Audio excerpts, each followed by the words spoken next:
Scooty ଦମ୍ପତିଙ୍କୁ ବଞ୍ଚାଇବାକୁ ଯାଇ ନିଲୁଙ୍ଗିଆ ଘାଟିରେ କାର ଦୁର୍ଘଟଣା, ଅଳ୍ପକେ ବର୍ତ୍ତିଲେ 5 ଜଣ।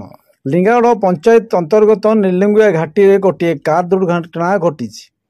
ପ୍ରାପ୍ତ ସୂଚନା ଅନୁସାରେ OD 07Y3899 ନମ୍ବର ବିଶିଷ୍ଟ ଧଳା ରଙ୍ଗର ଡିଜାୟାର କାର ରାଇକାଠାରୁ ନୟାଗଡ଼ ଯାଉଥିବା ବେଳେ ନିଲୁଙ୍ଗିଆ ଘାଟିରେ ଗୋଟିଏ ସ୍କୁଟି ଦମ୍ପତିକୁ ବଞ୍ଚାଇବାକୁ ଯାଇ ଦୁର୍ଘଟଣା ଘଟିଛି।